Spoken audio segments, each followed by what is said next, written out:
Hi friends, welcome to our channel PGFT vlogs.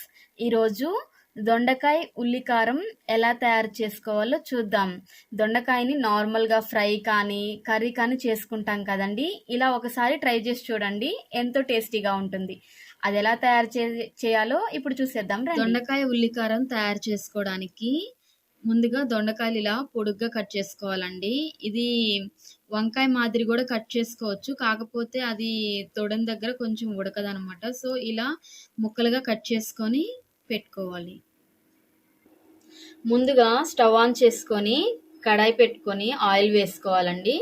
Oil కొంచెం వేడెక్కిన తర్వాత ముందుగా కట్ చేసి పెట్టుకున్న దొండకాయలు వేసుకోవాలి.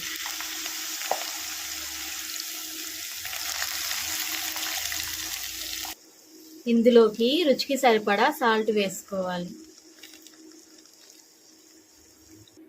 దొండకాయలు ఇలా ఒకసారి కలబెట్టుకొని ఇంకా మూత పెట్టుకొని మగ్గించుకోవాలి.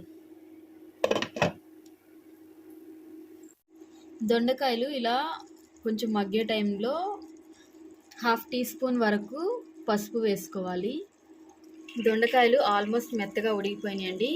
ఇవి దించుకొని పక్కన పెట్టుకుందాం. ఉల్లికారం తయారు చేసుకోవడానికి ముందుగా ప్యాన్ పెట్టుకొని దాంట్లో పచ్చిపప్పు వేసుకొని వేగించుకోవాలండి. పచ్చిపప్పు కొంచెం వేగిన తర్వాత దీంట్లోకి 1 టేబుల్ స్పూన్ వరకు ధనియాలు వేసుకోవాలి. 1/2 టేబుల్ స్పూన్ వరకు జీలకర్ర వేసుకోవాలి. 1/4 టీ స్పూన్ వరకు మెంతులు వేసుకొని ఇవి దోరగా వేగించుకోవాలన్నమాట. సన్నని మంట మీద దోరగా వేగించుకోవాలి. ఇవి దోరగా ఫ్రై అయిపోయాయండి. వీటిని పక్కన పెట్టుకొని చల్లారనిచ్చి తర్వాత మిక్స్ పట్టుకోవాలండి. మనం వేపి పెట్టుకున్నవన్నీ చల్లగా అయిపోయినాయండి. ఇప్పుడు మిక్సీ జార్లోకి వేసుకొని మెత్తగా పౌడర్ చేసుకోవాలి.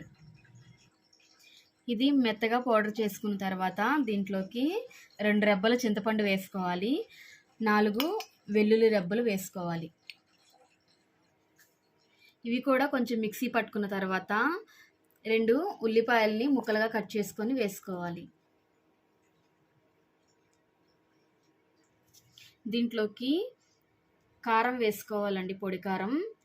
మీరు తినే కారాన్ని బట్టి కారం అడ్జస్ట్ చేసుకొని వేసుకోవచ్చు. నేను 1 టేబుల్ స్పూన్ వరకు కారం యాడ్ చేసుకున్నాను.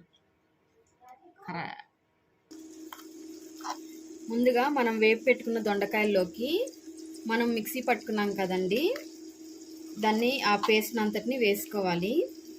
ఈ పేస్ట్ అంతా బాగా ముక్కలకంతా పట్టి పచ్చివాసన అంతా పోయి నూనె వదులుతున్నప్పుడు అప్పుడు మనం స్టవ్ ఆఫ్ చేసుకోవాలి. బాగా మగ్గనివ్వాలన్నమాట. ఇప్పుడు ఈ పేస్ట్ అనేది కొంచెం కచ్చపచ్చగా పట్టుకోవాలి. Paste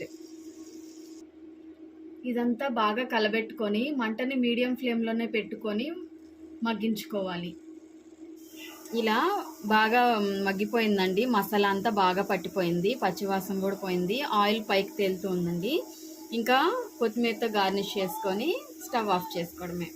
thank you for watching అండి. Please like, share and subscribe. మరిన్ని వీడియోస్ కోసం మా ఛానల్ని ఫాలో అవ్వండి. Thank you. ఇలా కొత్తిమీరతో గార్నిష్ చేసుకున్నాం కదండి, ఇది రెడీ అయిపోయింది.